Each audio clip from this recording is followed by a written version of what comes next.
என் பெயர் சுஜா. எனக்கு 20 வயது. நான் என் அறையில் அமர்ந்து மொபைலில் வீடியோ பார்த்து கொண்டிருந்தேன். அப்போது திடீரென்று எனது மொபைல் ஒலித்தது. நான் மொபைலின் திரையை பார்த்தபோது ஒரு அறிமுகம் இல்லாத எண்ணிலிருந்து அழைப்பு வந்தது. ஒருவேளை ஸ்பாம் கால் போன்று இருக்கலாமோ என்று எண்ணினேன். ஆனால் நான் அந்த எண்ணத்தை புறந்தள்ளிவிட்டு அந்த அழைப்பை ஏற்றேன். நான் யார் என்று கேட்பதற்கு முன்பே ஒரு கண்ணீர் குரல் மறுமுனையிலிருந்து எதிரொலித்தது. உனக்கு மனசாட்சி என்று ஒன்று இருந்தால் உன் வீட்டிற்குள் கொஞ்சம் கவனி, முக்கியமாக உன் அக்கா மீது கவனம் செலுத்து என்று கூறிவிட்டு அழைப்பு துண்டிக்கப்பட்டது. இதை கேட்டு நான் திகைத்து போனேன். திடீரென்று யாரோ அழைத்து இப்படி பேசியது எனக்கு புரியவில்லை. நான் மீண்டும் அதே எண்ணிற்கு அழைத்தேன். ஆனால் அந்த எண் சுவிட்ச் ஆஃப் செய்யப்பட்டது. ஒருவேளை இந்த போன் அழைப்பை செய்ய வைத்தது என் அக்காவோ என்று எனக்கு தோன்றியது. நான் உடனடியாக எழுந்து அக்காவின் அறைக்குள் சென்றேன். அவள் படுக்கையில் தூங்கி கொண்டிருந்தாள். அதனால் அவள் இல்லை என எண்ணி நான் திரும்பவும் என் அறைக்கு வந்தேன். இது எனக்கு வியப்பாக இருந்தது. இது என்ன விஷயம் என்று புரியவில்லை. யாரோ என்னுடன் விளையாடுகிறார்கள் என்று நினைத்து நான் அமைதியானேன். என் அப்பாவுக்கு 55 வயது. நானும் அப்பாவும் என் அப்பாவின் அக்கா மகள், அதாவது என் அத்தை மகளும் ஒரே வீட்டில்தான் வசித்து வந்தோம். என் அத்தையும் மாமாவும் இறந்து விட்டதால் அவர்களின் மகள் ரோஜா எங்களுடன் வந்துவிட்டாள். அவளை நான் அக்கா என்றுதான் கூப்பிடுவேன். என் அம்மாவும் நீண்ட காலத்திற்கு முன்பே இறந்து விட்டார். ரோஜா அக்கா வந்த பிறகுதான் வீட்டில் கொஞ்சம் கலகலப்பு ஏற்பட்டது. அவள் எங்களுடன் தங்கி 6 ஆண்டுகளுக்கு மேலாகிவிட்டது. எனக்கும் அவளுக்கும் நல்ல பாசம் இருந்தது. அவள் என்னை ஒரு தாயை போல பார்த்து கொண்டாள். அவளிடம் எனக்கு எந்த சங்கடமும் இல்லை. அதனால்தான் இப்போது அவளை பற்றிய கவலை எனக்கு ஏற்பட்டது. அவளுக்கு இப்போது 29 வயது ஆகிவிட்டது. அப்பா அவளுக்கு ஒரு நல்ல வரன் பார்த்து திருமணம் செய்து வைத்திருக்க வேண்டும். ஆனால் அப்பாவின் செயல் மிகவும் விசித்திரமாக இருந்தது. நான் அக்காவின் திருமணத்தை பற்றி பேசும்போதெல்லாம் இப்போது கொஞ்சம் அவசரம் இல்லை. இந்த வீட்டிற்கு ஒரு பெண்ணின் உதவி தேவைப்படுகிறது. ரோஜா வீட்டை சிறப்பாக பார்த்து கொள்கிறாள். அவள் சென்றுவிட்டால் நமக்கு சிரமமாக இருக்கும் என்று கூறி தவிர்த்து விடுவார். கடந்த சில நாட்களாகவே நான் அக்காவை கவனித்திருக்கிறேன். நல்ல ஆரோக்கியமாக இருந்த என் அக்காவின் உடல்நிலை இளைத்து கொண்டு வந்ததை வீட்டுக்கு வந்த சில விருந்தினர்கள் அந்த விஷயத்தை சொன்ன பொழுது நான் அக்காவிடம் கேட்டேன், ஏன் அக்கா இளைத்து விட்டாய் என்று. உடல் மிகவும் பருமனாக இருந்தால் திருமணம் கைகூடாது, அதனால்தான் என்று சொல்லி அக்கா சமாளித்தாள்.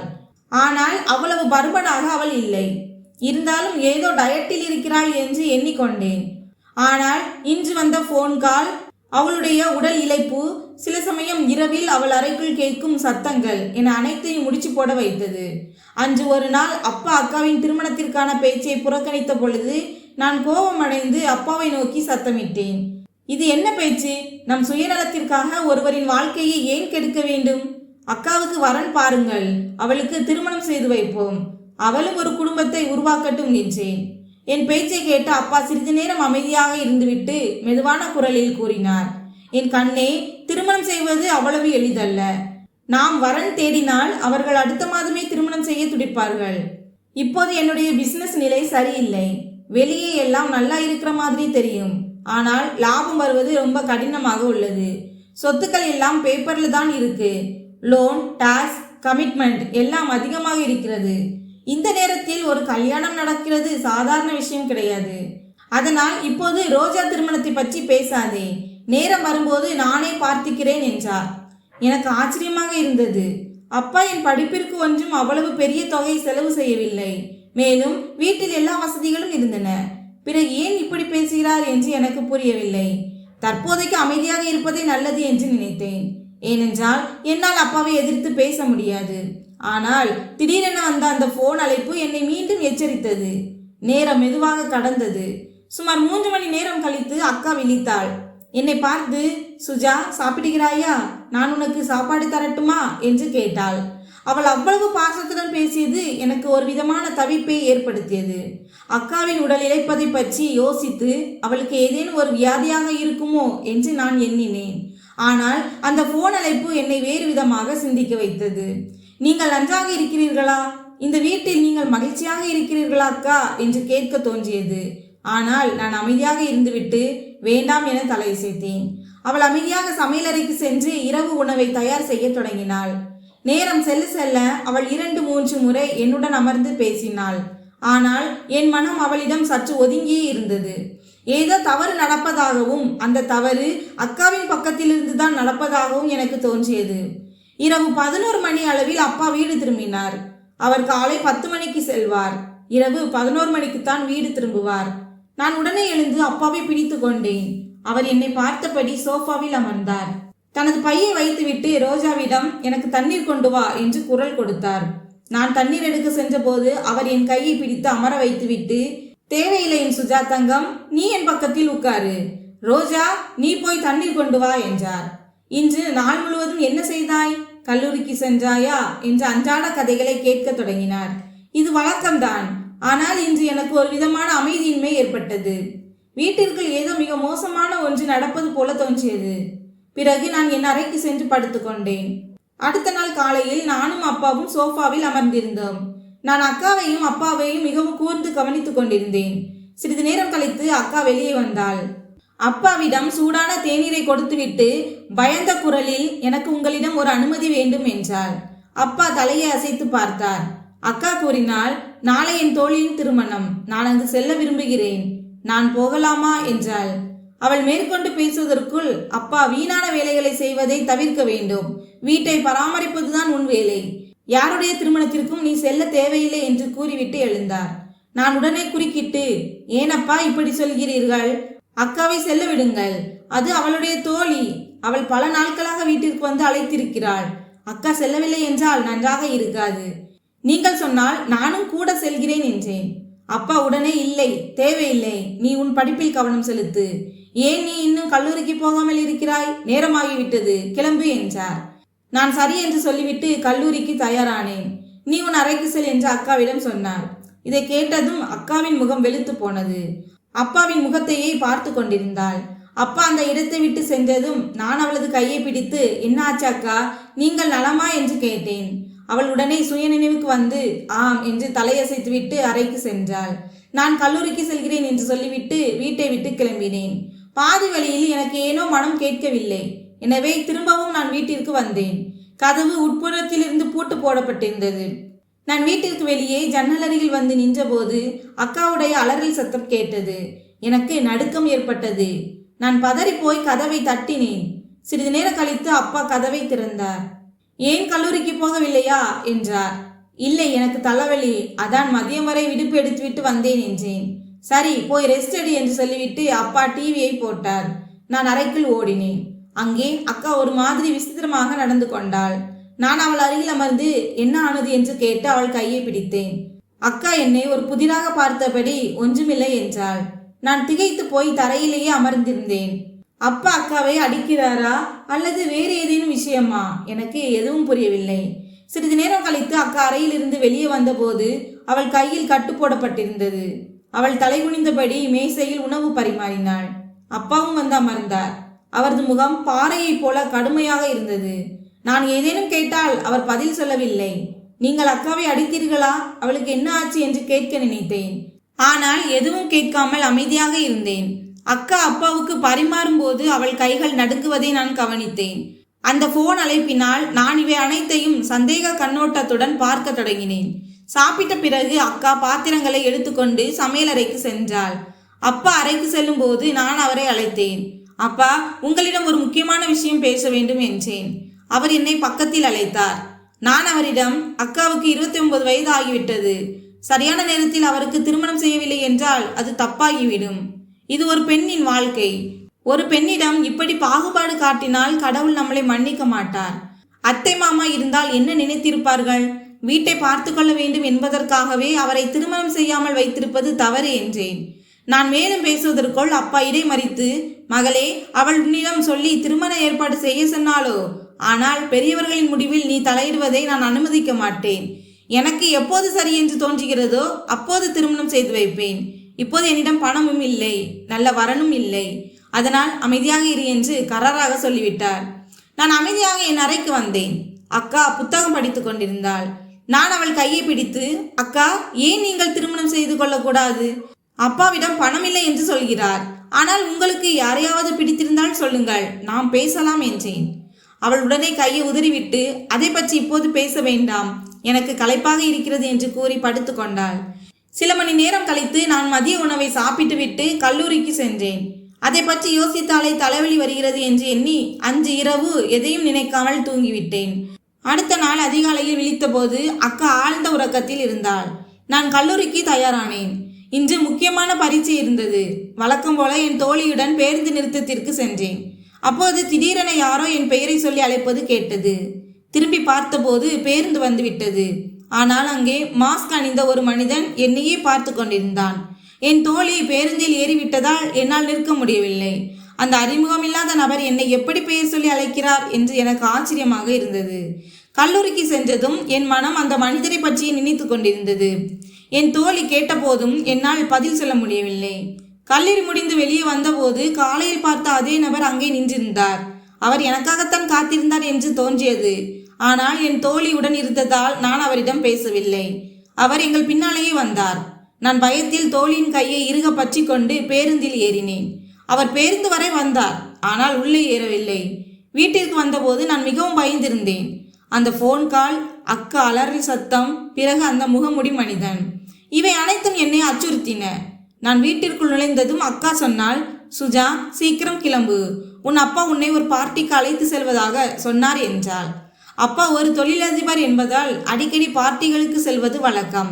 சில சமயம் என்னையும் சில சமயம் அக்காவையும் அழைத்து செல்வார். பார்ட்டியில் அப்பா என்னை அனைவருக்கும் அறிமுகம் செய்து வைத்தார். அப்போது அவர் என்னை ஏதேனும் பெரிய வேலையில் இருப்பவருக்கு மனம் முடிக்க விரும்புவதாக தெரிந்தது. நான் அவரிடம், உங்களுக்கு ஒரு மகள் அல்ல, 2 மகள்கள் இருக்கிறார்கள், அக்காவிற்கும் ஒரு நல்ல வரனாக பாருங்கள் என்று சொல்லும் போதெல்லாம் அவர் அமைதியாகி விடுவார். அக்கா அவ்வளவு நல்லவள். அவள் ஏன் அப்பாவை பார்த்து நடுங்குகிறாள் என்பது எனக்கு புரியவில்லை. பார்ட்டியில் முகமுடி அணிந்த நபர் போலவே ஒருவர் வந்திருந்தார். அவரது கண்களை வைத்து நான் அடையாளம் கண்டு கொண்டேன். ஒருவேளை அந்த நபர் என்னை விரும்புகிறாரோ என்ற எண்ணம் எனக்குள் வந்து ஒரு சிறிய புன்னகையை ஏற்படுத்தியது. நான் 19 வயது பெண். ஒரு முறை கூட யாரிடமும் பேசியதில்லை. அந்த மனிதன் பார்க்க நன்றாக உயரமாக இருந்தார். அவர் மிகவும் அழகாகவும் கம்பீரமாகவும் இருந்தார். பார்ட்டி முடிந்து வீடு திரும்பிய போது என் மனதில் அவரே இருந்தார். நான் வீட்டிற்கு வந்தபோது அக்கா தூங்கி கொண்டிருந்தாள். அப்போது நள்ளிரவு 1 மணிக்கு அக்காவின் மொபைல் ஒலித்தது. நான் எடுத்து பார்த்தபோது அந்த நேரத்தில் அப்பா அக்காவை அழைக்கிறார். நான் அழைப்பை ஏற்றேன். அப்பா உடனே என் அறைக்கு வா என்றார். நான், என்னப்பா, அக்கா தூங்குகிறாள் என்றேன்.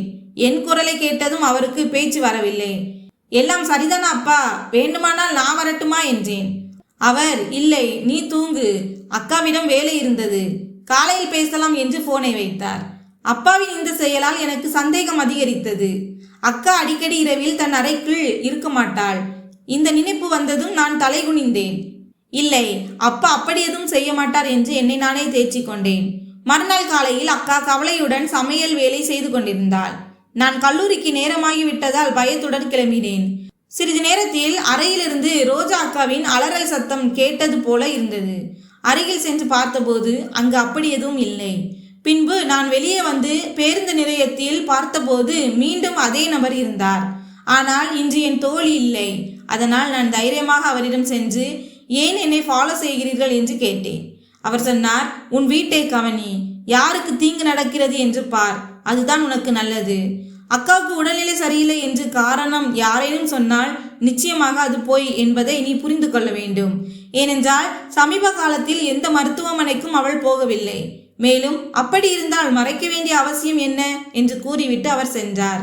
இன்று நான் கல்லூரிக்கு செல்லவில்லை, வீட்டிற்கு திரும்பினேன். அப்பா ஏதாவது தவறு செய்கிறாரா என்ற பயம் எனக்குள் இருந்தது. அம்மா இறந்து பல ஆண்டுகள் ஆகிவிட்டன.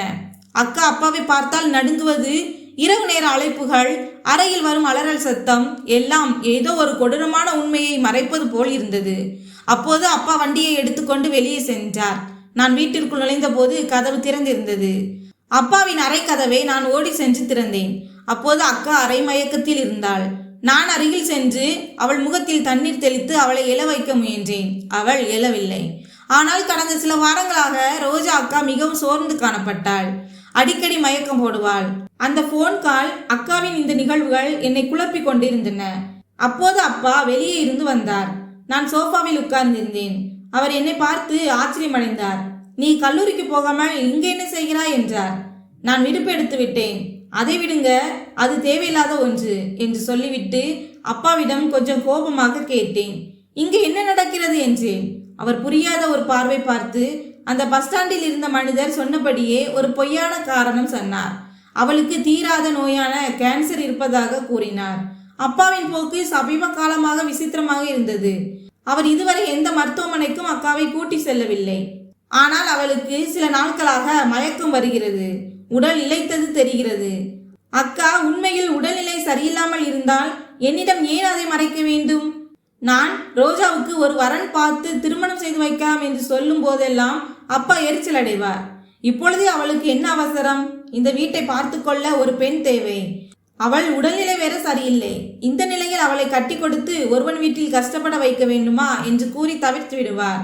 ஆனால் முன்பெல்லாம் நன்றாக இருந்த என் அக்கா ரோஜாவுக்கு திடீரென எப்படி மிகவும் மோசமானதாக தோன்றியது? கேன்சர் என்று சொல்வதை கூட என்னால் நம்ப முடியவில்லை. அப்போது நான் கோபமாக, அப்பா, இது என்ன சுயநலம்? அவள் இளமை காலத்தை இப்படி நோயாளியாகவே கழிக்க வேண்டுமா?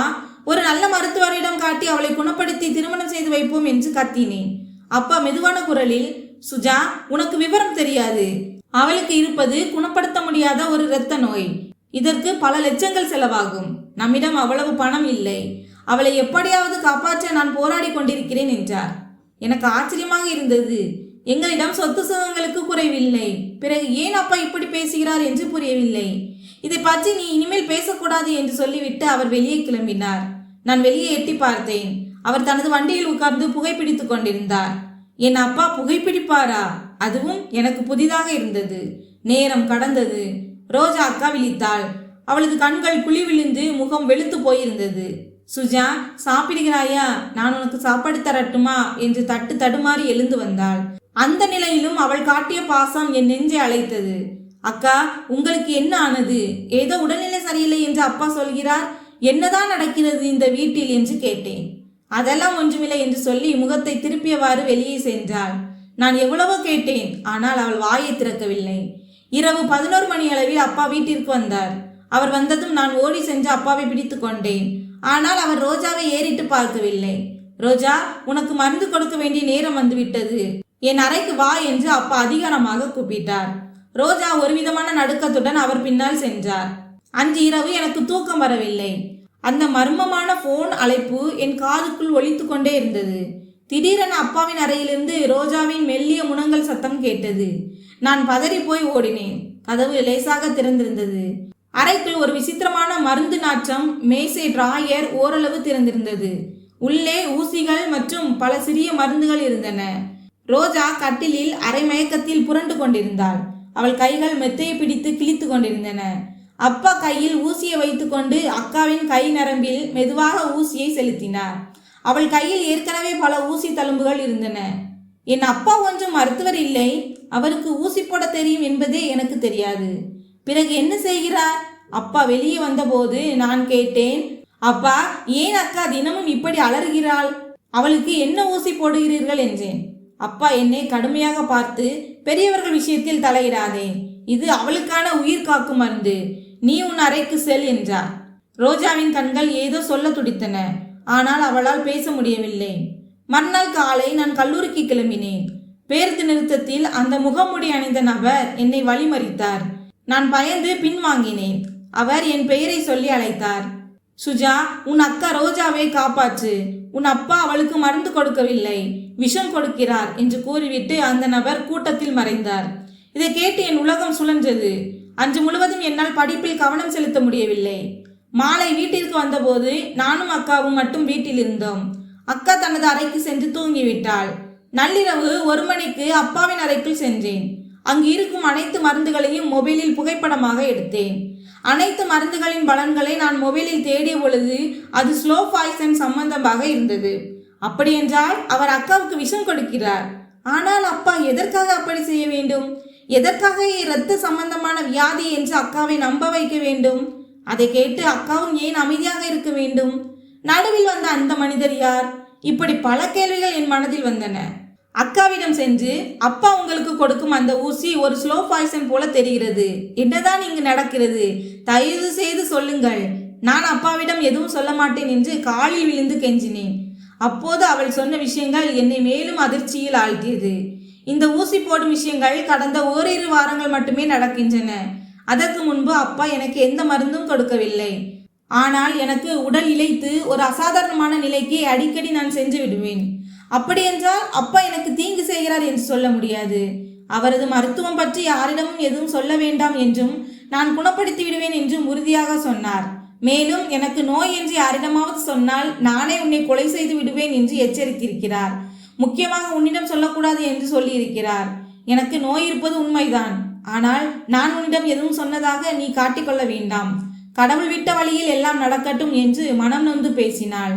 இதற்கெல்லாம் விடை அந்த அந்நிய மனிதரிடம் இருக்கிறது என்று எண்ணி அவரை நான் சந்தித்த இடத்திற்கு சென்றேன்.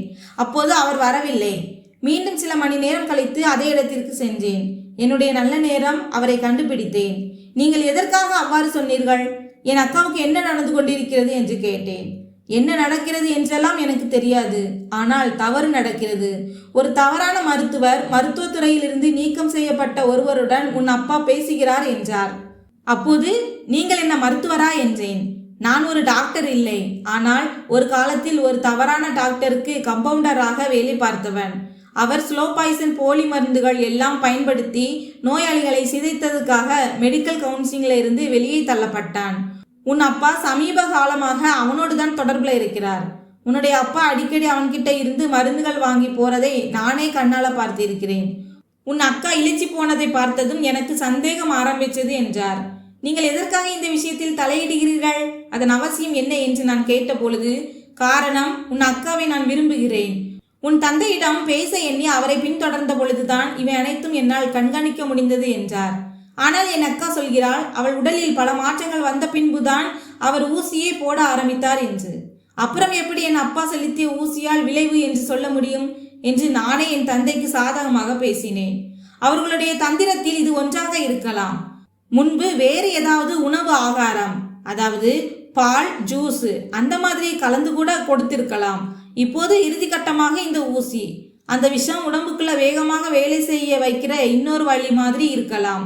எதற்கும் தீவிரமா விசாரித்துக்கொள் என்று சொல்லிவிட்டு சென்றார். உண்மையே அறிய என் அக்காவை கேட்டபோது ஓரிரு முறை அப்பாவே பால், ஜூஸ் போன்றவற்றை கொடுத்தார் என்பதை அக்கா நினைவுபடுத்தினாள். ஒருவேளை தெரியாமல் கூட கலக்கி இருக்கலாம். அதே இரவு அப்பா இல்லாத போது அவருடைய அறையில் நான் தேடுதலில் ஈடுபட்டேன். ஏதேனும் குழு கிடைக்குமா என்று தெரிந்து கொள்ள தேடினேன். நான் எதிர்பார்த்தபடியே அங்கு சில ஆவணங்கள் இருந்தன. அதில் ரோஜாவின் தாய், அதாவது என் அத்தை பெயரில் இருந்த 20 ஏக்கர் நிலத்தின் நகல்கள் இருந்தன. அந்த நிலத்திற்கு ரோஜாதான் ஒரே வாரிசு. ஒருவேளை இந்த சொத்து காரணமாக இருக்குமோ என்று சந்தேகித்தேன். அவளுக்கு திருமணமானால் அந்த சொத்துக்கள் அவளது கணவன் கைக்கு போய்விடும். ஆனால் கொலை செய்யும் அளவுக்கு என் அப்பா இருப்பாரா? அவளுக்கு இப்போது எந்த நோயும் இல்லையா? தினமும் இரவு ஸ்லோ பாய்சன் ஊசிகளை ஏற்றி அவளை ஒரு நோயாளி போல மாற்றியிருக்கிறாரா? அவள் இறந்துவிட்டால் அந்த சொத்துக்கள் அனைத்தும் இவருக்கு வந்துவிடும் என்பதற்காகவே இந்த சதியா? இந்த அத்தனை கேள்விகளையும் அப்பா முன்பு வைத்தேன். அப்பா நடுங்க தொடங்கினார். ஆமா, ஒரு சிபிஐ அதிகாரி மாதிரி எல்லாத்தையும் சரியா சொல்ற. இன்சூரன்ஸ் கூட இருக்கு, அது பத்தியும் தெரிஞ்சுக்கோ. இங்க பணம் தான் எல்லாம். 20 கோடி மதிப்புள்ள சொத்தை யாரோ ஒருத்தனுக்கு கொடுக்கிற அளவுக்கு நான் என்ன முட்டாளா? அமைதியாக இரு, எல்லா சொத்தும் நமக்குத்தான் என்றார். அதை கதவு அருகில் இருந்த என் அக்கா கேட்டு மயங்கி விழுந்தாள். ஓடிப்போய் அவளை எழுப்பி மருத்துவமனைக்கு கூட்டி சென்றேன். அங்கே அந்த அந்நிய மனிதர் வந்து அனைத்து உதவிகளையும் செய்தார். மருத்துவமனை கட்டணங்களையும் கட்டினார். ரோஜா இப்போது மருத்துவமனை வார்டில் தீவிர சிகிச்சையில் இருக்கிறாள். பல மாதங்களாக அவள் உடம்பில் ஏற்பட்ட அந்த நச்சுத்தன்மை அவளது சிறுநீரகங்களையும் கல்லீரலையும் ஓரளவு பாதித்து விட்டது. அவள் மீண்டும் பழைய நினைவுக்கு திரும்ப பல ஆண்டுகள் ஆகலாம். சில பாதிப்புகள் நிரந்தரமானவை என்று மருத்துவர்கள் கூறிவிட்டனர். என் அப்பா இப்போது இன்சூரன்ஸ் மோசடி மற்றும் கொலை முயற்சி வழக்கில் சிறையில் இருக்கிறார். சொத்துக்காகவும் பணத்திற்காகவும் ஒரு தந்தை தன் மகளை போன்ற ஒரு பெண்ணிற்கு இவ்வளவு பெரிய துரோகம் செய்வார் என்பதை என்னால் இன்னும் நம்ப முடியவில்லை.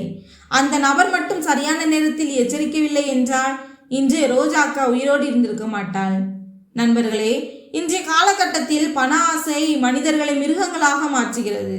உங்க குடும்ப உறுப்பினர்களுக்கோ அல்லது தெரிந்தவர்களுக்கோ தொடர்ந்து உடல்நிலை குறைவு ஏற்பட்டால் ஒரு மருத்துவமனையை மட்டும் நம்பாமல் மாற்று மருத்துவ கருத்துக்களை பெறுவது அவசியம்.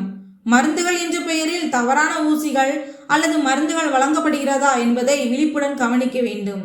ஆதரவற்ற பெண்கள் அல்லது ஒருவரை சார்ந்து வாழும் பெண்களின் பெயரில் இருக்கும் இன்சூரன்ஸ் மற்றும் சொத்துகளுக்காக அவர்களை கஷ்டப்படுத்துவது பெரும் குற்றமாகும். எந்த ஒரு ஊசியும் அல்லது மருந்தும் எதற்காக வழங்கப்படுகிறது என்பதை உறுதிப்படுத்துங்கள். சட்ட ரீதியான உதவிகளையும் மருத்துவ ஆலோசனைகளையும் பெற தயங்காதீர்கள். இந்த கதை பிடித்திருந்தால் வீடியோவை லைக் செய்யுங்கள். நமது சேனலை சப்ஸ்கிரைப் செய்து கொள்ளுங்கள். நன்றி.